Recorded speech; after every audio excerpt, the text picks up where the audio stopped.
भ्रष्टाचार का एक बेहद ही चौंकाने वाला मामला सामने आया है। नई गढ़ी जनपद पंचायत अंतर्गत ग्राम पंचायत डिहिया पड़ान में ग्राम पंचायत की सरपंच वंदना पांडे और सचिव रामलाल साकेत पर गंभीर वित्तीय अनियमितताओं के आरोप लगे हैं। सूत्रों के अनुसार सरपंच वंदना पांडे ने सगे संबंधियों को वेंडर बनाकर सरकारी धन का खुला दुरुपयोग किया। अपने पति दिलराज पांडे, चाचा ससुर तेजेश्वर प्रसाद पांडे और देवर संजय पांडे को वेंडर बनाकर ग्राम पंचायत के खातों से भुगतान कराया गया।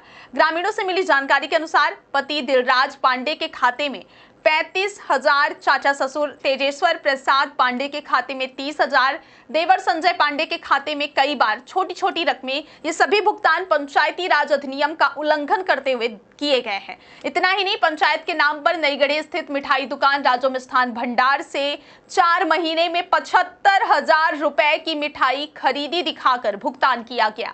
ग्रामीणों ने कहा कि गांव में ऐसा कोई कार्यक्रम नहीं हुआ जिसमें इतनी मिठाई खरीदी गई हो। बारीकी से देखें तो मिठाई की खरीद के आंकड़े इस प्रकार हैं। दिनांक 2 जुलाई को 12,100 रुपए की मिठाई आई। दिनांक 15 अगस्त को 21,000 रुपए की मिठाई आई। दिनांक 21 अगस्त को 24,500 रुपए की मिठाई आई। दिनांक 7 अक्टूबर को 16,950 रुपए की मिठाई आई। कुल मिलाकर सिर्फ 3 महीनों में 74,550 रुपए की मिठाई दिखाई गई।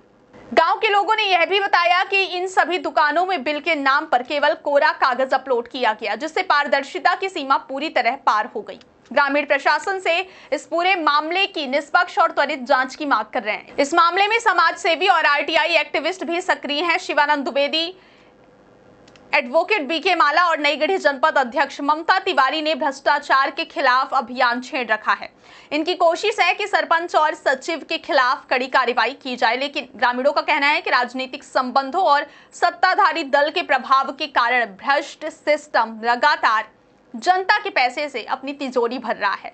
सूत्रों के अनुसार सरपंच का पति भाजपा का सक्रिय सदस्य भी है और वे सत्ता की धौंस दिखाते रहते हैं। स्थानीय लोगों ने यह भी आरोप लगाया कि सभी भुगतानों में पारदर्शिता का पूर्ण अभाव रहा, किसी भी सरकारी नियम का पालन नहीं किया गया। यह घोटाला यह साफ संदेश देता है कि कुछ क्षेत्रीय अधिकारी और प्रतिनिधि अपनी सत्ता का दुरुपयोग करके जनता के धन का आहरण कर रहे हैं। स्थानीय समाज सेवियों और आरटीआई एक्टिविस्टों का कहना है कि ऐसे मामलों में यदि त्वरित कार्रवाई नहीं की गई तो यह सिर्फ ग्राम पंचायत के खातों तक ही सीमित नहीं रहेगा, बल्कि पूरे इलाके में भ्रष्टाचार को बढ़ावा मिलेगा। उन्होंने जनपद प्रशासन से अनुरोध किया है कि सभी भुगतान बिल और वेंडर सूची की पारदर्शी जांच कराई जाए। गांव के लोग यह मांग कर रहे हैं कि सरपंच और सचिव के खिलाफ विभागीय जांच के साथ साथ कानूनी कार्रवाई भी हो। उनका कहना है कि जब तक भ्रष्ट अधिकारियों पर कड़ा प्रहार नहीं किया जाएगा, जनता के पैसे की सुरक्षा और पंचायत के विकास कार्यों की विश्वसनीयता खतरे में रहेगी। विशेषज्ञों का कहना है कि पंचायत स्तर पर वित्तीय अनुशासन अत्यंत जरूरी है। अगर यह सुनिश्चित नहीं किया गया तो सामान्य ग्रामीण जनता का हित लगातार खतरे में रहेगा। आरटीआई और समाज सेवी इन मामलों में लगातार निगरानी कर रहे हैं और उनका कहना है कि जनता की जागरूकता और सक्रियता ही भ्रष्टाचार को नियंत्रित कर सकती है।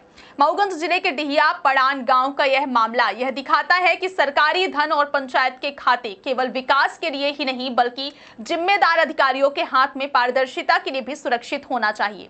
स्थानीय प्रशासन और जिला अधिकारी अब इस मामले में कदम उठाएंगे या नहीं, ये देखने वाली बात होगी। आपके लिए तमाम जानकारी हमारे संवाददाता प्रियेश पांडे ने लाई है।